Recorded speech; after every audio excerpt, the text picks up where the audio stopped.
Mesdames, messieurs, toute la technique de Zouk TV, bonsoir. Aujourd'hui, nous sommes en plein dans l'eau. Semaine de l'eau, on comprendra pourquoi il faut la semaine de l'eau. Et nous sommes en compagnie de deux charmantes dames qui vont tenter de nous noyer dans l'eau. Mesdames, Madame Edmond-Mariette, mes respects, bienvenue.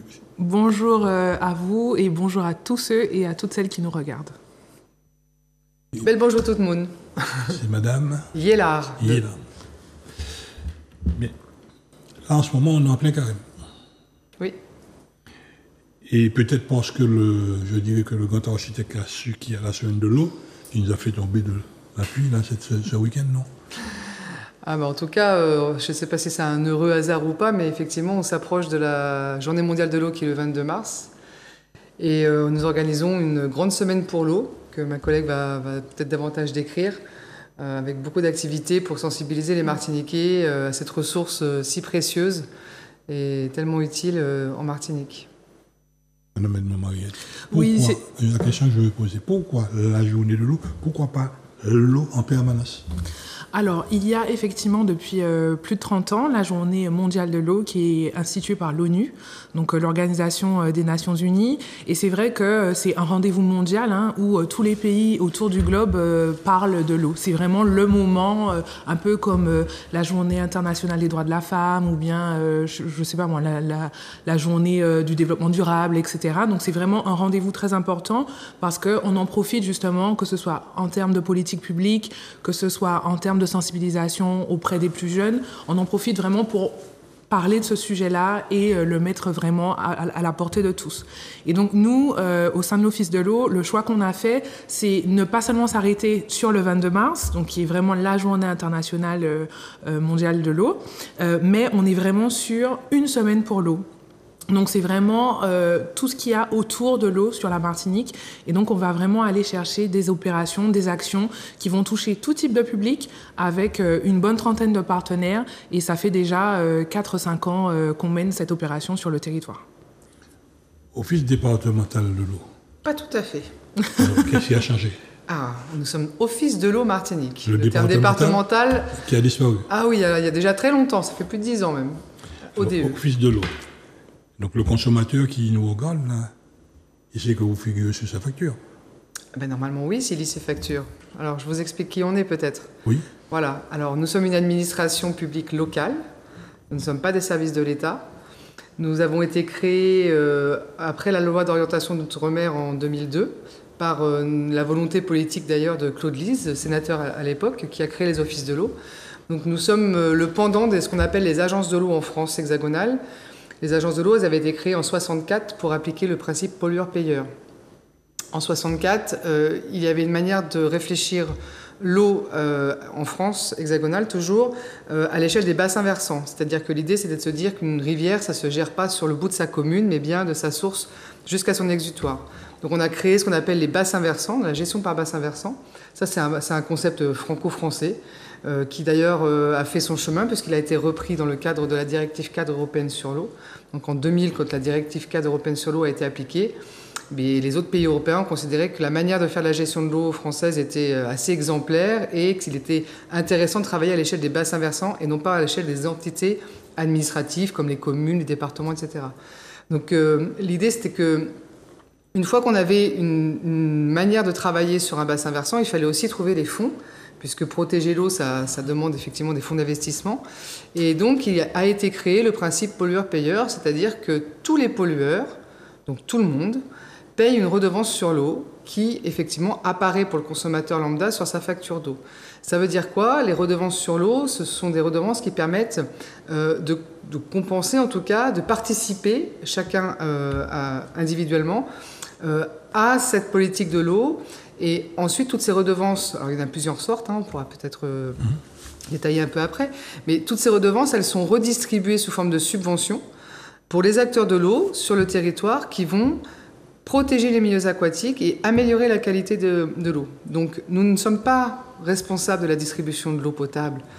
Ce n'est pas notre travail. Nous sommes un accompagnant financier et technique, puisqu'en fait on fait aussi beaucoup d'études, etc. On a une mission de connaissance, c'est nous qui contrôlons la qualité des rivières, des eaux souterraines et du littoral, parce que on ne protège bien que ce qu'on connaît bien. Donc pour bien protéger les milieux aquatiques, il fallait qu'on ait un diagnostic donc, de connaissances. Donc on va tous les mois sur des rivières, prélever les rivières pour voir l'état de santé des rivières. La même chose pour les eaux souterraines. On ne le fait pas tout seul, on le fait avec des partenaires comme le BRGM. Sur le littoral, on travaille beaucoup avec l'IFREMER ou avec des bureaux d'études privés. Mais en tout cas, on a cette mission de connaissance, cette mission de financeur. On a été longtemps le premier financeur de l'eau en Martinique. Donc on va par exemple cofinancer des stations d'épuration ou accompagner des agriculteurs à changer de pratique pour diminuer leur utilisation de phytosanitaires. On a une grosse mission aussi de sensibilisation. Alors ça, c'est ma collègue qui chapeaute ça, donc elle vous décrira tout ça après. Donc d'animation, de sensibilisation de tous les acteurs. C'est pas seulement l'animation des enfants. On a souvent tendance à faire porter aux enfants cette responsabilité. Exactement. Alors qu'en fait, les adultes sont quand même les premiers responsables de leurs actes. Mais voilà, une mission d'animation, de sensibilisation, une mission d'assistance technique, une mission de formation. On accompagne aussi, on monte des programmes de formation pour tout niveau, que ce soit les gens qui n'y connaissent rien à l'eau jusqu'à des professionnels. Où on va mettre des formations très techniques en place. Et puis on a une mission de coopération régionale, mais c'est pareil, peut-être on développera ça un peu après. Je pense que j'ai fait le tour des missions. C'est ça. Si vous avez à compléter. Je rajouterais simplement que c'est vrai que la sensibilisation, c'est un axe fort de l'Office de l'eau Martinique, parce que simplement c'est la porte d'entrée vers l'extérieur. Ça nous permet vraiment d'aller chercher des gens qui, d'un premier abord, ne seraient pas intéressés par rapport au sujet de l'eau, de manière générale, des milieux aquatiques. Et donc c'est vrai que ça nous permet d'aller vraiment partout, de territorialiser vraiment cette mission-là et de ne laisser personne sur le bord de la route pour que tout le monde comprenne l'enjeu et que tout le monde s'en saisisse et que tout le monde agisse à son niveau. Vous avez une évaluation que vous mettez en place à un moment donné? Une évaluation, c'est-à-dire... De nos connaissances? Des connaissances des Martiniquais et des Martiniquaises? Oui, des Martiniquais, de tous ceux qui sont... tout ce que vous mettez en mission, là. Alors, on fait tous les 3 ans, il y a un exercice obligatoire qui s'appelle la consultation du public pour le SDAGE. Et le SDAGE, alors schéma directeur d'aménagement de la gestion de l'eau, je vais le prendre comme voilà. Hop, je ne sais pas s'il y a une caméra. Hop. Le schéma directeur d'aménagement et de gestion de l'eau qui fait office, si vous voulez, c'est la Bible sur l'eau locale. Donc ça fait office de loi sur l'eau pour la Martinique. Chaque bassin a son SDAGE. C'est un document contractuel obligatoire en fait et opposable à la loi. Toutes les décisions administratives doivent être compatibles au SDAGE. Et donc ce SDAGE, il n'est pas fait tout seul par des technocrates dans un bureau obscur. Il y a déjà une base légale qui doit être reprise. Donc ça, on respecte la loi. Mais il y a toute une partie du SDAGE qui est co-construit avec les acteurs de l'eau, mais aussi la population. Donc tous les 3 ans, il y a la consultation du public pour le SDAGE. La prochaine va commencer au mois de novembre, pendant 6 mois. Il y aura un questionnaire qui va circuler en fait sur l'île. Alors, ou de manière dématérialisée, ou pendant longtemps, on a fait ça avec les ambassadeurs bleus. Je ne sais pas si certains ont eu l'occasion d'être interrogés par les ambassadeurs bleus, qui sont des jeunes Martiniquais qui ont sillonné l'île, les marchés, enfin voilà, tous les lieux publics. Et grâce d'ailleurs à cette technique des ambassadeurs bleus, qui était une technique martiniquaise, on a eu le meilleur taux de retour de concertation publique de France. C'était vraiment... les gens ont très envie de donner leur avis et on les invite à le faire d'ailleurs. Donc il y a effectivement ce moment de concertation tous les 3 ans. Souvent, le consommateur ne comprend pas. Il n'a pas d'eau au robinet.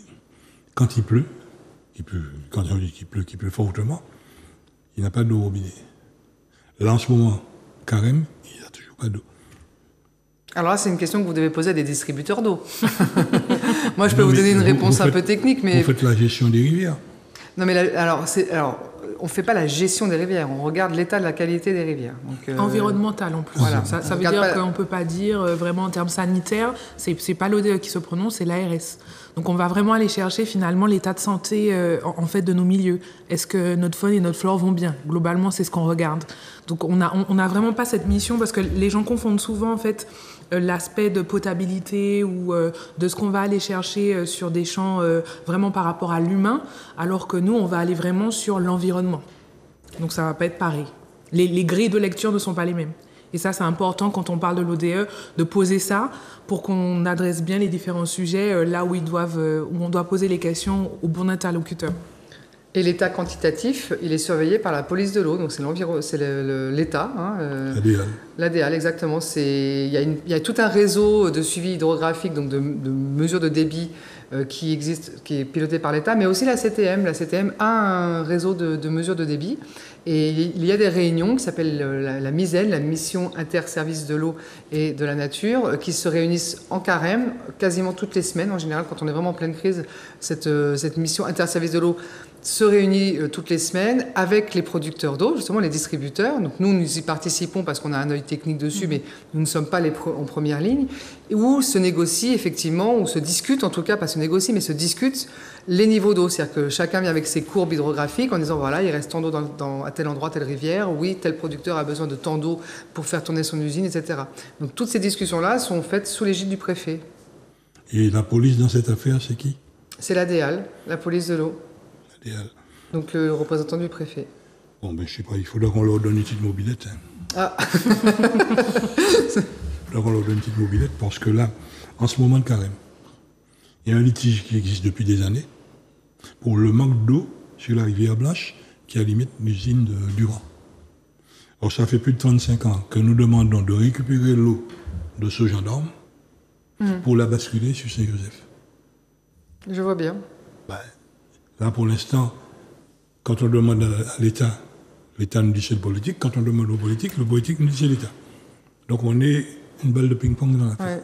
Mais il faudra les inviter, comme ça vous pourrez avoir la réponse. Nous les invitons, mais ils évitent de venir. Oui, j'imagine. C'est un sujet, et quand le sujet est sur la table, on évite de nous inviter. Bon, on a le téléspectateur qui doit savoir que le manque d'eau qu'il a, nous nous sommes battus largement pour qu'on puisse avoir de l'eau au Lamentin, à Cadieux. Simplement, en faisant se rencontrer deux voisins, la Sarah et tous ceux qui habitent à côté. Pendant un moment, il y a eu un gros conflit. Ils sont venus à la Sarah. Ils ont pu constater que pour faire de l'essence, pour faire tourner son moteur, il faut de 25 mètres cubes de l'heure d'eau. Alors finalement, la Sarah a installé un dessalement et aujourd'hui, il a libéré cette eau. Maintenant, le reste, il est entièrement politique. Je ne vais pas vous poser des questions politiques. Le SDAGE. Le SDAGE. Ça c'est le dernier. Oui. Je vous parle du SDAGE. Avant de parler du SDAGE, il est avant ou après le SAR? Ou dans le SAR? Il est au même niveau. Alors le SAR pour les téléspectateurs. Oui, les téléspectateurs. Chez Madame régionale. C'est le schéma. Oui, alors en fait, je savais que c'était pour eux en fait. Le schéma d'aménagement, le SAR. Le SAR et le SDAGE doivent être compatibles entre eux. Comme le SAR ici n'a pas été révisé depuis 1989. Vous êtes en avance? Ah ben nous. Non, je crois que c'est 93, 95, je crois. Bon, en tout cas, le SAR aurait dû être révisé depuis. Nous sommes en panne de SAR depuis. Moi, je me semblais qu'il a été voté en 89. En tout cas, on est en panne de SAR. Ça, c'est le constat. Et effectivement, le SDAGE et le SAR doivent être compatibles l'un avec l'autre. Et le SMVM, chez Madame de Vallée de la Mer? Oui, le SDAGE doit être aussi compatible. En fait, le SDAGE doit être compatible et réciproquement à tous les autres documents de planification d'urbanisme. Les PLU, les SCOT doivent être compatibles avec le SDAGE. Quand le SDAGE, par exemple, donne des préconisations, je prends un exemple concret, de dire il faut limiter l'imperméabilisation des sols parce que ça augmente le ruissellement, ça ravine les rivières, ça augmente les matières en suspension, enfin tout un tas de conséquences très, très compliquées, qu'on pourrait éviter par rapport à un aménagement du territoire qui soit adapté. Le SDAGE l'écrit comme ça, il faut désimperméabiliser l'île, etc. Donc il faut que les SCOT et les PLU, donc les SCOT, schéma de cohérence d'organisation de territoire écologique, et toute le PLU, les plans locaux d'urbanisme, il faut que tous ces plans-là, qui sont des plans légaux, soient compatibles au SDAGE. Donc le SDAGE, il faut comprendre que ça donne une direction environnementale dont le premier rôle, c'est de protéger les milieux aquatiques et protéger la ressource. Mais pas que, ça permet aussi, normalement, le SDAGE de ce qu'on appelle concilier les usages. C'est-à-dire que le SDAGE doit pouvoir prendre en compte l'ensemble des usages, les agriculteurs, les particuliers, les industriels, etc., mais aussi l'usage de l'écosystème en soi, c'est protéger l'écosystème, et permettre en fait de trouver des règles de conciliation entre ces usages-là. Ça, c'est vraiment l'objet du SDAGE. Alors, sur votre SDAGE, je ne sais pas si ça rentre dans cette compétence, ce qui se passe aujourd'hui à Pontaléry. Oui. Pontaléry est prêt. C'est un outil qui nous a coûté bonbon. Il est impossible de mettre en route Pontaléry. Et tout ce qu'il y a là va dans le milieu naturel.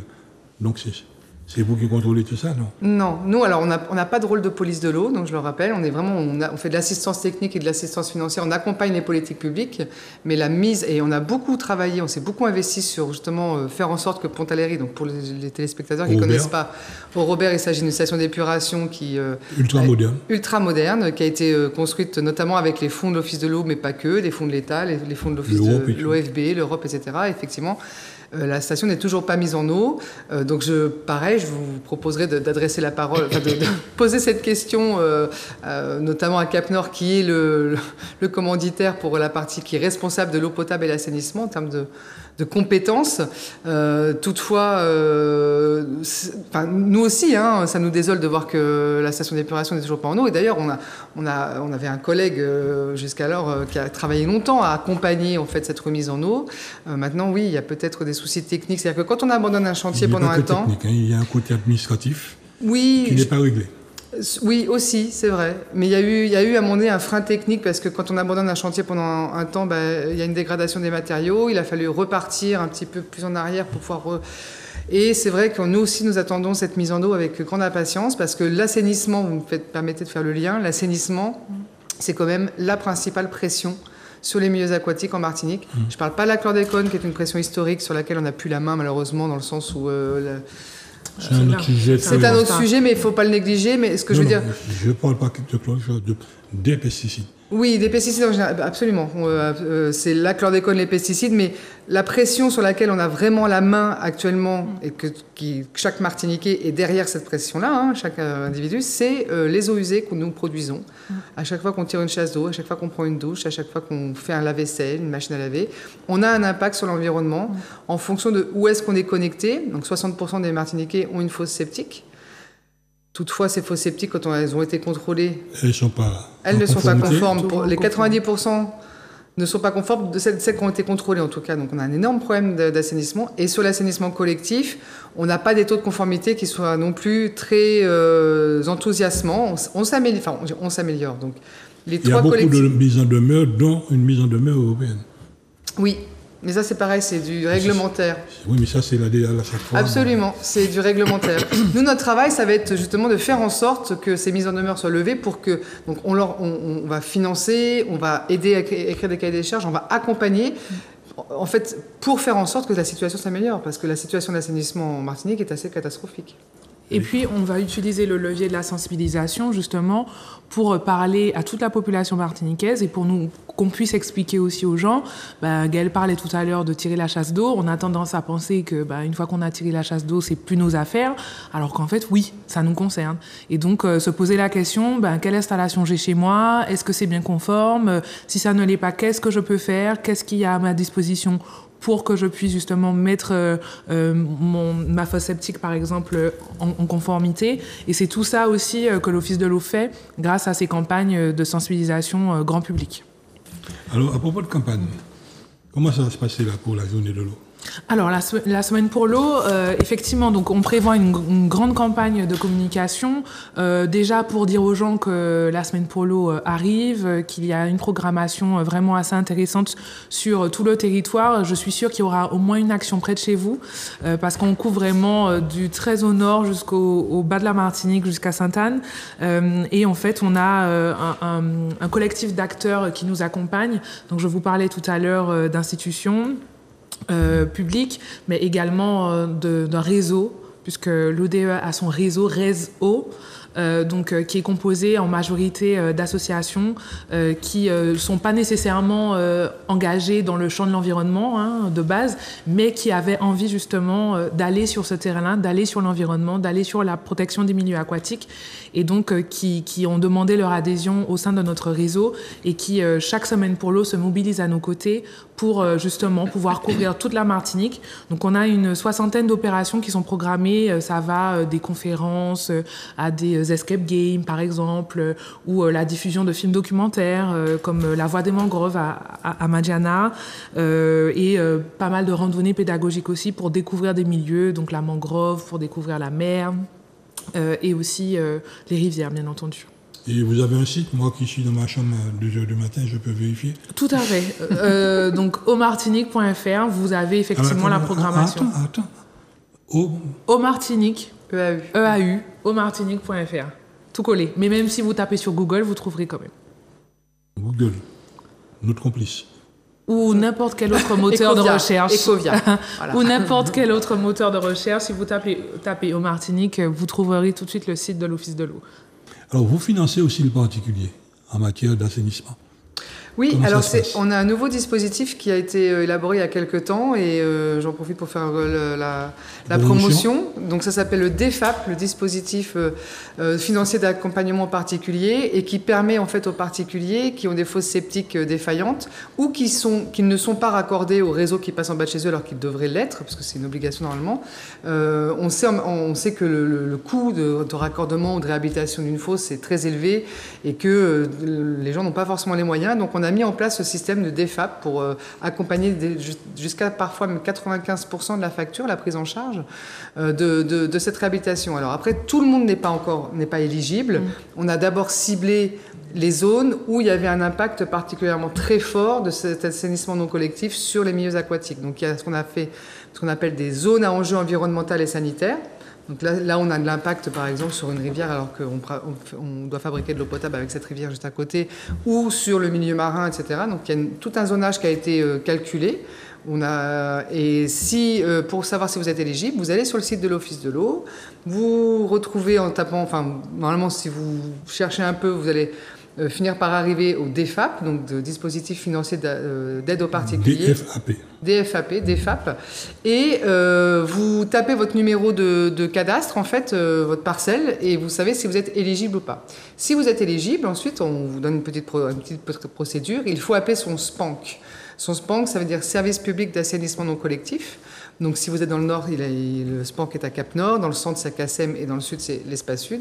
Et nous accompagnons les SPANC. L'Office de l'eau a fait en sorte de donner les moyens aux SPANC de pouvoir avoir quelqu'un qui vient traiter justement les demandes de dossiers, etc. Donc ça se met en place doucement. On a agréé des plombiers. Enfin, il y a tout un processus qui a été fait justement pour pas que les tarifs deviennent exorbitants tout d'un coup parce qu'on a une belle aubaine financière d'argent public. Mais voilà, nous, on invite vraiment tous les Martiniquais à aller vérifier s'ils sont éligibles et s'ils le sont, de rentrer dans le process puisque, je répète, on prend en charge jusqu'à 95% de la réhabilitation des fosses ou de sa connexion à un réseau. Vous parlez des vrais plombiers, pas les plombiers du dimanche. Non, des plombiers qui ont été agréés, des plombiers professionnels qui travaillent... Ah oui, non, on a un haut niveau de technicité qui permet d'agréer... Oui, non, pas du tout les plombiers du dimanche. Hein. Alors, juste une petite précision, le taux d'aide peut aller jusqu'à 95%. Le 95 n'est pas systématique, ça dépend, voilà, il y a plusieurs critères.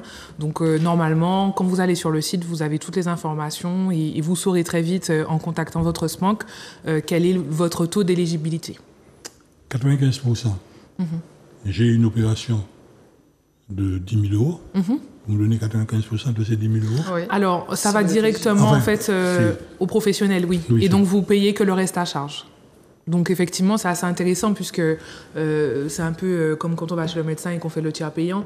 C'est-à-dire qu'on prend... voilà, donc la personne a vraiment un montant minimal, finalement, à payer. Et c'est encourageant puisqu'on sait que si on a des travaux à faire à la maison, si effectivement on a a priori une fosse septique, on n'est pas au courant qu'elle n'est pas conforme, si nos éviers sont pas bouchés ou nos toilettes sont pas bouchées, bien sûr que là, ça devient une urgence pour nous. On va chercher à réparer et faire en sorte que ça fonctionne. Mais si on n'est pas au courant, que c'est pas conforme, ou bien on le sait, mais comme il y a autre chose à faire, il y a la toiture, il y a ci, il y a ça, c'est sûr qu'on va peut-être pas mettre cette priorité-là sur... la priorité des travaux sur la fosse septique, alors qu'en réalité, c'est beaucoup plus grand que nous, c'est-à-dire beaucoup plus grand que la parcelle sur laquelle on est, mais il y a un vrai impact sur tout le milieu et finalement sur toute la Martinique. La question que je vais vous poser, quelle est votre rapidité pour le stimulus quand l'entreprise a fait les travaux? C'est-à-dire entre le moment où il y a la saisine du dossier et le moment où les travaux vont se faire? Accepter bon pour travaux exécutés. il reçoit son stimulus en combien de temps? C'est-à-dire en combien de temps le plombier va toucher son argent? Alors je vais être très honnête, c'est pas moi qui suis ce dossier-là, mais non, mais c'est vrai. Après, bon, ça reste des démarches administratives, c'est-à-dire qu'au moment où on prend son téléphone pour appeler le SPANC pour dire moi je suis intéressé, il y a un montage de projet effectivement à faire, qui passe par le conseil d'administration de l'Office de l'eau, puisqu'il y a un vote d'une enveloppe, etc. Donc il y a forcément un petit peu d'inertie administrative. Il ne faut pas imaginer qu'on claque des doigts et hop, un super plombier va arriver dans l'heure et va vous changer votre fosse septique. Il faut du temps, mais c'est faisable, c'est ça que je veux dire. En fait, pardon de vous interrompre. Oui. C'est l'ODE qui paye. Oui, alors pas que. En fait, on a des partenariats financiers, oui, c'est bien de le dire. Dans les 95%, enfin, pour ceux qui vont jusqu'à 95%, par exemple, il y a la CTM qui amène aussi une contrepartie sur des dossiers. Et on a aussi, par exemple, monté avec la CGSS, la Sécurité sociale, par exemple, pour les personnes qui sont éligibles au minimum vieillesse. Donc, c'est vrai que quand on arrive à 95%, c'est quand on est allé chercher vraiment tous les financeurs qui sont rentrés dans le processus. Je crois qu'il y a la CAF aussi qui est Oui, il y a la CAF. Oui, c'est CAF, c'est CGSS, CTM. Et puis, il y a aussi les contreparties même des EPC. C'est-à-dire que c'est quand même elles qui font le boulot de monter les projets, d'aller faire l'analyse, d'aller faire le contrôle de la fosse septique. Donc, c'est aussi leur participation. Donc, ça a quand même été un montage partenarial un petit peu complexe pour en arriver là. Et maintenant, que ça y est, on a réussi à monter ce consortium d'acteurs. Il faut que les gens s'en saisissent. C'est une belle opportunité de pouvoir réhabiliter sa fosse septique à moindre coût. Pourquoi je vous pose la question? On a eu le problème sur la récupération de l'eau de puits. On a des entreprises qui ont été au tribunal mixte de commerce liquidées parce qu'elles n'ont pas reçu ce pourcentage public. Alors, c'est pourquoi je vous pose la question. Je sais comprends. Que l'ODE n'a pas la main qui tremble lorsqu'il faut payer. Merci de le reconnaître. Non, je l'admets. Quand vous êtes seul, vous ne tremblez pas. Mais si vous me mettez toutes ces personnes-là dessus, Alors, la plupart des fonds sont quand même des fonds de l'ODE. Sur le DEFAP, c'est quand même un dispositif qui est piloté par l'ODE et qui a été créé par l'ODE, de la volonté de notre directrice d'ailleurs, pour tout dire, qui avait pleinement conscience du fait qu'on avait un niveau d'accès à la réhabilitation sociale qui était compliqué. Il faut quand même prendre en compte les contraintes du pays, et qui a bien compris qu'en fait, si nous n'y mettions pas les moyens, on n'avancerait pas. Donc, évidemment, on ne peut pas faire ça seul non plus. Donc c'est pour ça aussi qu'on est allé chercher la CTM. Mais par exemple, si vous prenez l'exemple de la récupération de pluviales, la CTM avait son propre process. Donc je ne sais pas, nous on a participé à des cuves de pluviales, mais pas pour le particulier du tout. Ça pas du tout. On n'a pas financé. On a financé par exemple des établissements publics qui ont voulu s'équiper de pluviales, etc. Mais on n'a pas du tout participé au process de récupération individuelle des fosses de pluviales. Ce qui est intéressant dans le DEFAP, c'est vrai que c'est un dispositif qui est assez récent. Et c'est vrai que les procédures, etc., ça s'est construit dans ce projet partenarial. Et donc, je pense que pour pouvoir dresser un bilan, il faut nous laisser encore quelques temps, justement, avec l'avis des DEFAP Pro, comme on les appelle, c'est-à-dire les professionnels qui sont engagés à nos côtés dessus. Et je pense qu'on sera en mesure, d'ici l'année prochaine, de faire un bilan honnête de comment ça s'est déroulé, du nombre de dossiers qu'on a reçus, etc., et des process aussi. Parce que de toute façon... même pour les gens aussi, le temps d'aller sur le site, de rentrer ses coordonnées cadastrales, après de contacter le SPANC, etc. Donc on a aussi un travail, nous, à notre niveau, déjà de communication, pour dire aux gens que ça existe, pour expliquer aux gens comment ça marche, etc. Pour que vraiment, j'ai envie de dire que la mayonnaise prenne et que ce soit, en tout cas, que sur les zones d'éligibilité, que toutes les personnes éligibles puissent elles-mêmes s'en saisir, et voilà. Oui, j'ai posé la question par rapport aux professionnels. Oui, mais c'est légitime de se poser. Mais c'est important, c'est la vie aussi économique du pays. À la fin du mois, ils ont la banque, le fournisseur et les salaires. Nous sommes d'accord. Donc s'ils ne reçoivent pas la thune, ils préfèrent ne pas s'orienter vers tout ça. Les plombiers qui se sont inscrits volontairement, qui ont été agréés, se sont inscrits volontairement. C'est pas nous qui sommes allés les chercher. Non, nous sommes d'accord. Non, mais eux, oui, mais c'est normal. Ils ne savent pas des fois sur quoi ils vont buter. Oui. Autre chose, vous avez suivi l'actualité. Là, c'était le salon de l'agriculture. Depuis plus de mois, on a les mouvements au niveau national. Et nous avons vu qu'enfin, il a été admis qu'il faut faire l'entretien des rivières et écraser toutes ces demandes d'autorisation à droite à gauche. Est-ce que ça rentre chez vous? C'est encore du réglementaire. C'est l'application de la GEMAPI, donc la loi sur la gestion de l'eau et des milieux aquatiques pour la protection des inondations. Nous accompagnons aussi les EPCI qui ont cette compétence GEMAPI pour tout ce qui est assistance technique, etc. Non, nous ne faisons pas nous-mêmes d'entretien des rivières. Par contre, nous encourageons, ça c'est très important. C'est la question que je pose. Nous encourageons vivement, et ça c'est écrit dans le SDAGE, mais c'est aussi une politique de l'Office de l'eau, à faire de l'entretien raisonné et surtout de gestion intégrée de rivières. Parce que souvent, les gens, des fois, appellent à l'Office de l'eau, effectivement, dès que la rivière déborde, elle arrive chez eux, etc. Donc, la première des choses, c'est se souvenir que si la rivière arrive dans sa maison, c'est peut-être parce qu'on a mis sa maison dans la maison de la rivière et qu'on a très longtemps construit dans ce qu'on appelle les bassins. Les bassins, exactement. Il y a le lit mineur et le lit majeur, et qu'on a oublié souvent que le lit majeur, il n'est pas constructible, sauf que nous avons construit dans le lit majeur. Pas que ici, partout en Europe. Enfin, je veux dire, toutes les inondations qu'on voit partout, c'est lié à la manière dont on a aménagé le territoire, où on a construit dans la maison de la rivière. Donc, il ne faut pas s'étonner si de temps en temps la rivière s'invite dans notre propre maison. Et ça de bois, tu es dans chez elle, donc. Exactement. Voilà, c'est ça. Après, cette réflexion-là, ça veut dire qu'il faut qu'on puisse avoir une vision de la rivière, déjà comme un écosystème vivant. Il faut qu'on arrête de penser la rivière comme un tuyau, parce que ça a aussi été une erreur des ingénieurs des années 60-70 qui ont géré l'eau comme dans un tuyau. Une rivière est un écosystème qui divague, qui a besoin de déborder, de reprendre son lit, etc. Il y a une biodiversité qui vit dedans, qui est très importante justement pour faire sa capacité d'auto-épuration aussi. La biodiversité qui est dedans, il faut faire très attention à ça. Mais sur les inondations, l'idée c'était de travailler sur l'ensemble du bassin versant, donc vraiment, par exemple, imaginer des zones d'expansion des crues à des endroits où on peut laisser déborder la rivière, où justement on n'a rien construit. Ça peut être un terrain de foot, on peut sacrifier un terrain de foot une fois. Ça peut être Pays Noyé à Lucos. Pays Noyé, je veux dire, ça porte bien son nom, je crois, non? Oui. Bon, voilà. On éteint la télé quand on parle de Pays Noyé. Ah non, c'est... Ouais. Mais c'est la lézarde, en fait, qui était là avant. Donc la lézarde, on l'a complètement détournée pour pouvoir en faire un aménagement. Bon, voilà, je ne vais pas refaire l'histoire. De toute façon, maintenant, il faut que nous, on s'adapte. Alors, c'est peut-être ça aussi la nouveauté, on va dire, avec le changement climatique qui nous arrive, etc. C'est qu'il faut qu'on arrête de penser que la nature, on peut la serrer à droite. C'est pas possible. C'est à nous de nous adapter aux contraintes de la nature et pas le contraire. C'est bien tous les enjeux écologiques qui nous attendent, les grands défis, c'est ça, c'est à nous de nous adapter. Donc si une rivière ne fait que déborder, inonder, etc., il faut se poser la question de la délocalisation. Le Prêcheur est un très bon exemple, justement, où le maire du Prêcheur, l'ancien et l'actuel, travaille justement, avec sa population depuis des années, à se dire, il y a les lahares, il y a des problèmes de lahars, il y a de l'érosion aussi littorale, etc. Donc, à un moment donné, la population est en danger aussi, il faut voir aussi la gestion du risque. Et il y a eu ces discussions avec la population pour dire, il faut vous délocaliser à un moment donné. C'est ce qui va se passer pratiquement dans tous les pays du monde. Partout où il y a des inondations, il va y avoir des délocalisations.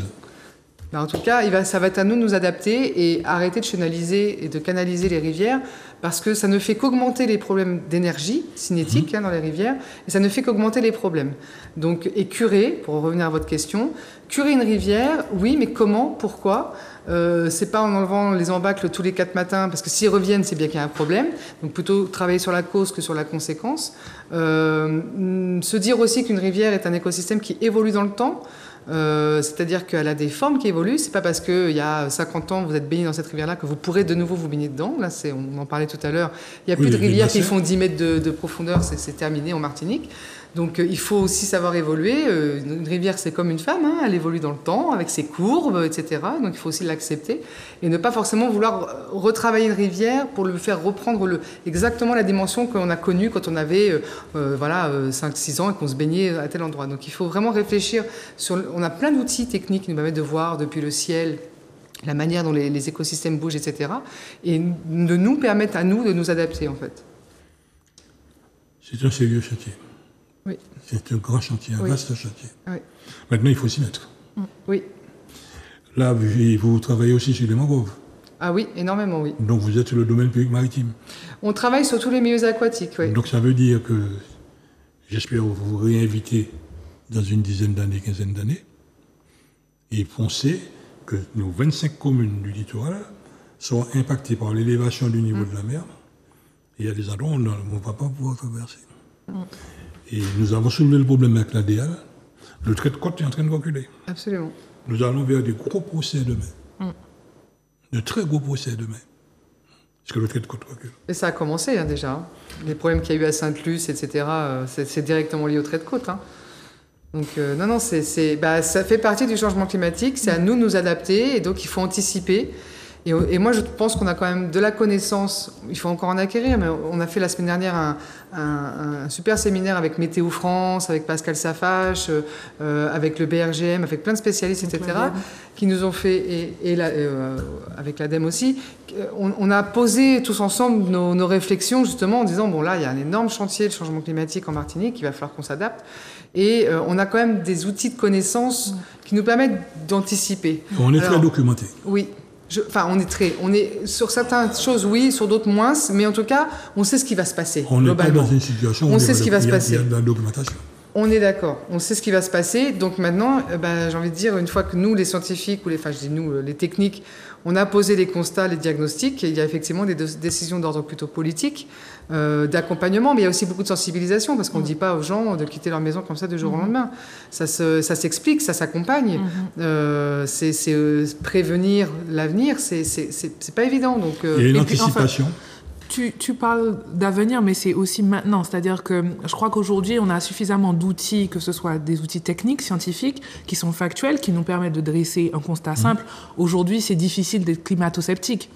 Quand on voit le temps, comment il a changé, etc. J'entends souvent les gens dire « Ah ben tu te rends compte, avant, au mois de février, on avait déjà chaud, maintenant il fait plutôt frais, enfin, etc. » Et donc du coup, pour moi, l'enjeu aujourd'hui, il est aussi en termes d'outils de sensibilisation, c'est-à-dire, et c'est pour ça que tout à l'heure, on faisait vraiment le focus sur à la fois les enfants, mais aussi les adultes d'aujourd'hui, de se dire que c'est déjà aujourd'hui qu'on peut agir. Et le slogan de l'Office de l'eau, c'est « Agir aujourd'hui pour préserver l'eau de demain ». Et je crois que ça veut tout dire, parce qu'en nos mains aujourd'hui, on a déjà des leviers pour faire quelque chose. Et ces petits gestes qui aujourd'hui nous paraissent vraiment rien du tout, ça peut nous paraître futile de se dire tiens, je vais mettre en conformité ma fosse septique, tiens, je vais pas jeter de coton-tige dans mes toilettes, ou une couche, par exemple, ou un Tampax.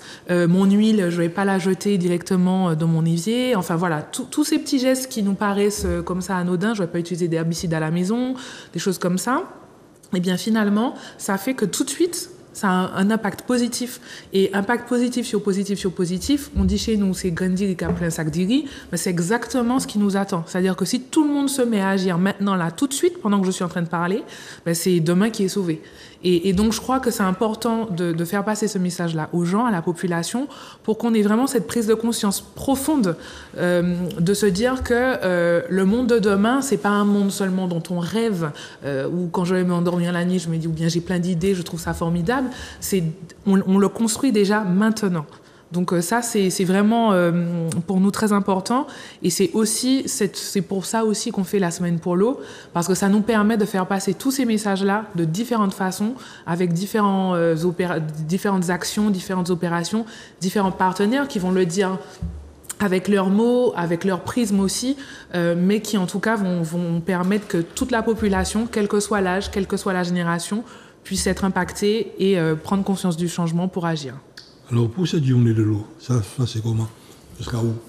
Je vous ai dit, à 60 opérations, ce sera vraiment sur tout. Vous n'êtes pas regroupés en quelque part, non? Non, vraiment, on a essayé vraiment... Enfin, l'idée, c'est de territorialiser, c'est-à-dire d'aller vraiment dans les communes, d'essayer de faire quelque chose un peu partout. Sur toute l'île.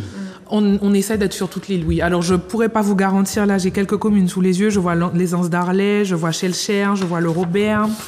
je vois Ducos, je vois le Carbet, Trois-Îlets, Rivière-Pilote, Paris par exemple, parce qu'on a le comité de la randonnée pédestre de Martinique qui va qui va participer en fait à des ateliers sportifs dans le cadre des Jeux Olympiques et qui vont effectivement représenter le réseau de l'ODE à cette occasion. On a Fort-de-France, on a le François, on a le Vauclin, voilà, on a vraiment le Marin. Tout le monde. Saint-Joseph, Lorrain, vous voyez, je peux continuer longtemps comme ça. Et en fait, l'intérêt pour nous, c'est vraiment grâce à notre programmation que vous pouvez retrouver sur notre site internet, c'est que tout un chacun puisse justement se connecter, aller voir qu'est-ce qu'il y a aujourd'hui, parce que croyez-moi que du 18 au 24, il y aura une activité tous les jours. Et chacun pourra participer à son niveau. On a aussi des invitations auprès des établissements scolaires. On a plusieurs spectacles, notamment le spectacle de Tic Créole qu'on est en train d'organiser au Grand Carbet du Parc Floral. Et un colloque. Et un colloque aussi à Madiana sur l'eau et les Outre-mer. Donc on a invité un certain nombre... Le colloque se fait quand ? Le 22 mars. À Madiana. À Madiana, voilà. On invite des scientifiques de tous les Outre-mer qui viennent de s'exprimer sur les problématiques, du point de vue des sciences humaines et sociales, justement, les problématiques d'histoire. Donc, qui vous intéressez beaucoup à l'histoire en Martinique sur la gestion de l'eau, vous y êtes le bienvenu. Vous avez une bibliothèque chez vous ? Bon, on a une documentation, on a beaucoup en dématérialisé, surtout toute notre documentation est sur le site de l'Observatoire de l'eau. On a un fonds documentaire où vous pouvez chercher, où vous pouvez, ça arrive, qu'il y ait des gens qui nous contactent directement à l'office. Ils nous demandent... Comment peut-on vous joindre ? Alors, soit via les réseaux sociaux, vous pouvez nous envoyer un message sur Facebook ou sur Instagram, on regarde. Sinon, il y a aussi l'adresse email de l'Office de l'eau, contact@aumartinique.fr, ou notre standard, le 05 96 48 47 20. Et vous êtes situé où ? On est situé 140 boulevard Pointe-des-Nègres, à Fort-de-France. Vous avez déménagé, là, finalement. Oui, c'est ça, on a déménagé. Donc, on n'est plus dans les locaux historiques dans lesquels vous nous avez connus, effectivement. On a déménagé pas très loin, on n'est plus très loin, mais on est enfin tous réunis sur le même site. C'est une bonne chose. C'est vrai. Oui, que peut-on rajouter en dehors de l'assainissement ? En dehors de l'assainissement, j'ai envie de dire que je pense que chaque Martiniquais aime son île et que le fait d'aimer son île, c'est aussi avoir un regard bienveillant sur la nature. Et que c'est vrai que l'assainissement, on insiste lourdement dessus parce que c'est vrai qu'une fois qu'on a tiré la chasse d'eau, on a l'impression que le problème a disparu, mais en vérité, c'est le principal problème. Si on veut faire un effort du point de vue de devenir écolo, voilà, sur son île, on commence par se préoccuper de ses eaux usées. C'est vraiment la première chose. Ça, c'est au niveau du particulier. Oui, du particulier. Mais au niveau de l'agriculture, quoique ils se sont corrigés très nettement. Alors oui, moi je tire jamais sur les agriculteurs déjà parce qu'ils nous nourrissent, il faut commencer par ça. Et puis c'est surtout dans une moindre mesure en Martinique, ils ne prélèvent que 15 à 20% de l'eau qui sert dans les rivières, enfin 15 à 20% de l'eau qui est prélevée dans les rivières pour les usages sert aux agriculteurs. C'est-à-dire qu'on a quand même près de 70%, ça sert pour nous, les consommateurs. Donc souvent les consommateurs ont tendance à dire oui, les agriculteurs assèchent les rivières. En Martinique, c'est pas vrai. Donc c'est important de le dire. Maintenant, si on doit aller regarder sur l'agriculture, il y a quand même des problèmes de rejet de pesticides encore. Ça s'est amélioré. Franchement, ça s'est fortement amélioré. Moi, quand je suis arrivée, il y avait plus de 80 pesticides différents dans la rivière. On en trouve maintenant, je crois, 35 ou 36 au dernier... donc, le nombre de pesticides a diminué. Ça ne veut pas dire qu'il y a encore des efforts à faire, mais on a fait une grande campagne aussi avec les agriculteurs, les producteurs de bananes pour régler ce problème de fongicides post-récolte de la banane qu'on retrouvait dans les rivières. Et pour le coup, on a accompagné en fait un dispositif de traitement de ces fongicides et qu'on ne retrouve quasiment plus dans les rivières. Donc c'est vraiment une belle réussite. Ça montre bien que parce qu'on a fait le diagnostic au travers le réseau de connaissances des rivières, on a l'accompagnement financier et technique. Les agriculteurs ont parfaitement joué le jeu et on a réussi à régler presque un problème. Donc c'est quand même... Enfin, voilà. Après, maintenant, le modèle agricole, ça, c'est un autre sujet. Non, ça, c'est autre chose. Voilà. Je pense que vous avez été écouté. Et on vous a compris. Après, je pense que le fait qu'on ne soit pas déjà police de l'eau et qu'on soit... on a de très bonnes relations, globalement, avec tous les acteurs de l'eau, parce qu'on n'est pas là pour taper justement sur la tête des gens, on est là pour accompagner des politiques, on est là pour assister techniquement et financièrement, donc on est là pour trouver des solutions ensemble. Donc oui, globalement, oui, ça se passe bien. Mais on fait la même chose par exemple avec la CCI. En ce moment, on a monté un partenariat avec la Chambre des commerces et d'industrie pour travailler avec les artisans qui, par exemple, tous les garagistes, il y a un énorme problème aussi de rejet d'huile, des choses comme ça, ou les pressings qui sont aussi assez polluantes. Enfin, donc on travaille avec les chambres consulaires qui sont les portes d'entrée vers les usagers et on accompagne pour changer justement ces pratiques-là qui sont assez polluantes. Et petit à petit, on va y arriver. Moi, je suis très confiante dans l'avenir. Une question de temps. Oui, et d'investissement. Oui, beaucoup d'investissement surtout. Et d'investissement politique. Oui, mais physique aussi. Ah oui, physique aussi, oui. Oui. Alors vous êtes satisfaite de tout ça ? Eh bien, en tout cas, à mon niveau et de ce que nous pouvons faire au sein de l'Office de l'eau, oui, je pense qu'on est tous, on est une équipe dynamique, engagée, passionnée aussi par ce qu'on fait, de techniciens et qui connaissent très bien leur métier. Donc, je pense qu'on fait un travail qui est essentiel sur le territoire et comme disait Gaël, le fait qu'on soit aussi dans ces relations partenariales avec des partenaires institutionnels avec qui on a de bonnes relations, mais aussi des acteurs du territoire qui viennent vers nous aussi spontanément. Je pense que l'Office de l'eau a prouvé déjà son expertise et sa technicité et le côté aussi indispensable qu'on ait aussi, enfin, c'est-à-dire le fait qu'il n'y a pas un autre acteur sur le territoire qui fait ce qu'on fait aussi. Donc ça fait que forcément, eh bien, on est un bon interlocuteur de confiance et qui nous permet de développer toutes sortes de relations. Vous allez voir que dans les partenariats qu'on développe au sein de l'Office de l'eau, on va sur des partenariats très techniques, comme des partenariats avec des caisses des écoles, des associations privées, etc. Donc c'est assez intéressant, c'est transversal. Et je peux vous dire, parce que c'est aussi mon métier, que c'est passionnant ce qui se passe sur le territoire et qu'il y a beaucoup de gens qui sont actifs et engagés. Justement, on dit que l'eau, c'est un métier. Le jeune qui nous regarde, il fait quoi pour arriver jusqu'à vous? Pas au DE, mais dans le système. Dans le système, c'est-à-dire pour des métiers de l'eau? Oui. Pour les métiers de l'eau, il y a tellement de métiers possibles aujourd'hui dans les métiers de l'eau. En formation ici à l'office, en Martinique, alors je sais qu'il y a des formations techniques après le bac au Lorrain, au lycée du Lorrain. Il y a une licence professionnelle eau. Il y a un BTS Gémeaux, je crois, au Lecta Croix-Rivaille. Il y a un diplôme de métier de la mer avec l'école privée. Alors je me souviens plus son nom, pardon. Il y a une école privée de. L'école qui est à Tartane, là? Non, c'est pas Tartane, c'est à Gelcher. Lycée-EA. Lycée-EA, voilà, ouais. C'est ça. Et puis il y a aussi, juste à l'Université des Antilles, il y a moi actuellement j'enseigne un petit peu en parallèle il y a un parcours qui s'appelle écologie-environnement. Il y a donc des jeunes martiniquais qui sont aussi très... il y a un avenir qui arrive là. Moi je suis très très enthousiaste. Ces jeunes-là dont on m'avait dit oui, le Covid, ça les a... En fait pas du tout. Moi je trouve que... Le Covid a eu bon dos dans l'affaire. Oui, il y a eu bon dos, mais en fait j'ai face à moi des étudiants là, des Martiniquais qui en veulent pour leur pays. Donc ça c'est vraiment positif. Et qui se forment pour ça. Et après, ça va être à nous, les acteurs, de pouvoir les accueillir aussi dans nos structures. Mais il y aura du travail en assainissement, en tout cas. Il y aura aussi beaucoup de travaux sur l'eau potable. Il y a quand même pas mal de renouvellement de réseaux à faire. Hein. Donc, il y a des entreprises de travaux. On voudrait bien qu'elles grossissent un petit peu plus ici, localement, pour qu'elles puissent prendre ces marchés-là aussi, parce qu'il y a de grands besoins qui arrivent. Mais oui, il y aura du travail. Oui. De toute façon, en matière de communication, au niveau européen, la Martinique est en tête de peloton sur la communication sur l'eau et l'environnement.